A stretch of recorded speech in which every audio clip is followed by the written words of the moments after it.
Yo, what's poppin'? It's your boy Dante, one half of Park Legends.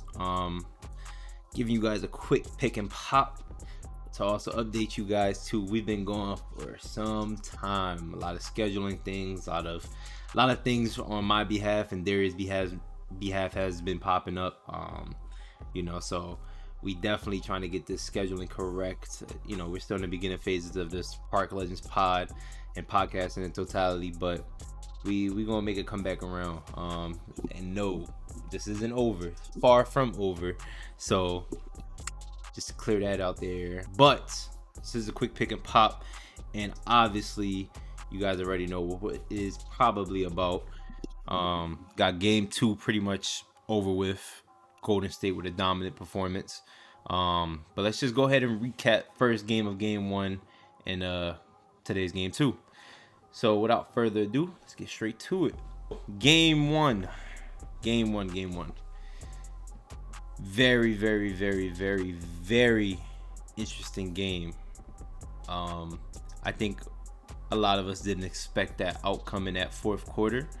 But let's not jump straight to the fourth quarter. Let's go ahead and go in quarter by quarter by quarter. Celtics won that game. Let's just get it out there. 120 to 108. I would like to say Golden State was not dominating, but they were playing good basketball for the first 3 quarters, obviously. Then, out of nowhere, that fourth quarter comes in, Boston scores 40. 40 on the board. I think Golden State scored like 16 that quarter. Very uncharacteristic. Would never see that coming again. Very uncharacteristic on behalf of Golden State. Kudos to Celtics playing great basketball in that fourth quarter when it counts. Fourth quarter is when it really counts. But 40 points in one quarter? How likely is that going to happen again? Let's just get out the way as well. I do have Golden State winning this finals, this series. It took a lot. It took a lot of not realistic, but a lot of weird things that happened in that first game.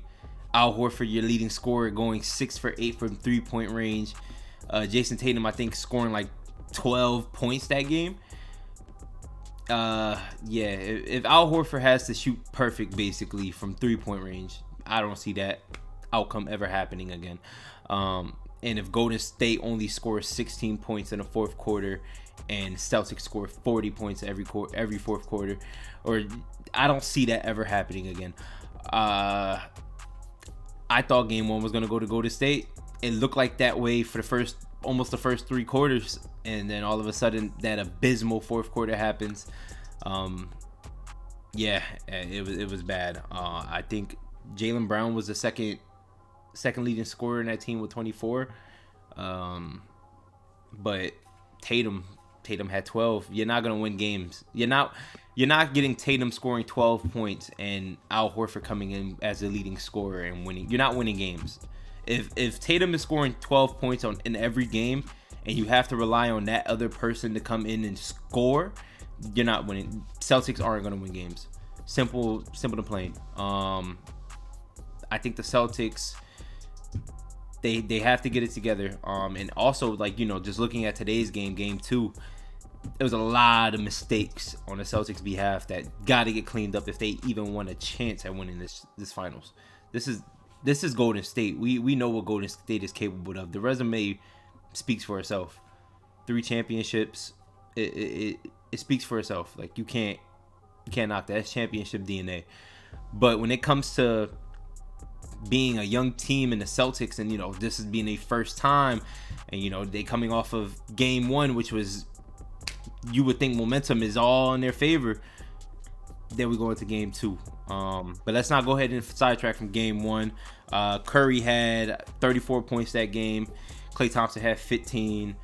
I think Draymond had like 4 points or something like that. Yeah, 4 points. Andrew Wiggins 20 points. Klay, expect a little bit more from him. Again, he is coming off that Achilles injury, so can't really be too mad at that. He's still, I don't want to say he's finding his rhythm. It's been some time since he's been back in the NBA, and in rhythm in game mode. But it's the finals. I let that go. Yeah, Curry, 34 points. Still lost. He had 6 threes in the first quarter alone. Set a NBA record, NBA Finals record. But then it came down to that fourth quarter and they fell apart. Again, very uncharacteristic. I would never see that happening again. A lot of unforeseen things happened in that game one. So kudos to the Celtics. Game 2. I know we dibble dabbled a little bit here in game 2. A dominant performance from Golden State. Very dominant. Pretty much all 4 quarters of basketball were played almost perfectly.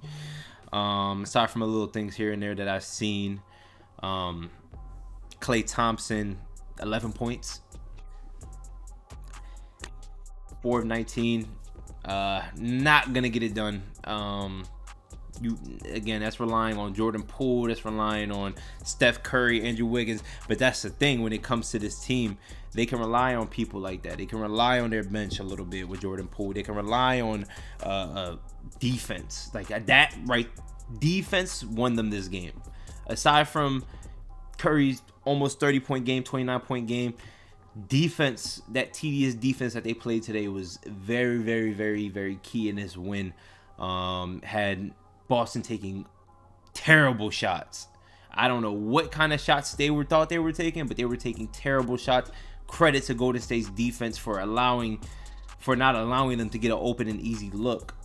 So I guess you can kudos to that. But other than that defense was insane. I think Celtics had almost like 17 turnovers, 15 turnovers, some crazy number. Golden State having about, I think, 10 or something like that, or 8. You're not gonna win games if you can't take care of the ball. It's simple basketball. You don't take care of the ball, you don't win games. It's very, very, very rare whenever you give up the ball and give the other team more possessions and you still win. It's very rare when that happens, and you can't let a team like Golden State capitalize on such errors like that. This is a championship DNA team. This team's been here before. This is a young team in the Celtics. It's gonna take a little bit more than isolation ball from the Celtics' behalf, but that was just what Golden State was giving them. Another great performance from Curry, 29 points, 6 rebounds, 4 assists, 5 for 12 from 3-point range. Just a dominant game over in all cylinders for Golden State.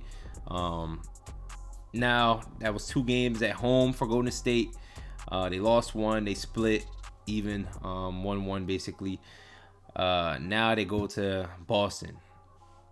They get home court advantage. Going from West Coast to East Coast could be a little bit different for them, but again, they've been here before. This is nothing new to them.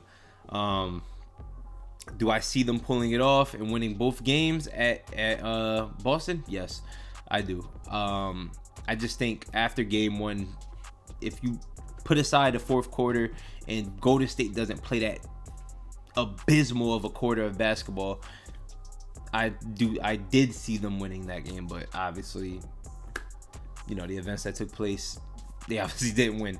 So I do see them coming into Boston, winning both games, then going back to Golden State or to San Fran, losing 1 game there, and then finishing it out there in Boston. I don't know, man. Let me know what y'all think. I think Golden State played great basketball today. I think they're going to continue to play great basketball. Momentum is definitely in their favor now, especially after overcoming what they overcame in game 1. Brushing it off their shoulders, making game 2 a clean slate, and doing what they did today and giving us great basketball, great team ball right there on the defensive end, which is key. Very, very key. I think obviously Boston is a great defensive team. They can make adjustments, hence the fourth quarter in game 1. But do I see them consistently doing that against Golden State? No. I don't see that. But I'm human. I'm wrong. We're all wrong. Let me know what y'all think. Give us your takes in the comments below. Stay tuned, man. We got more content coming on the way after this. So yeah, just be ready. Again, let us know what you think. Like, share, subscribe, turn that notification bell on. Click that, so that way you can be notified whenever we post something up. So yeah, thanks for tuning in to this quick pick and pop. I'm your boy Dante, one half of Park Legends. Salute, stay legendary, and also we'll see you at the park.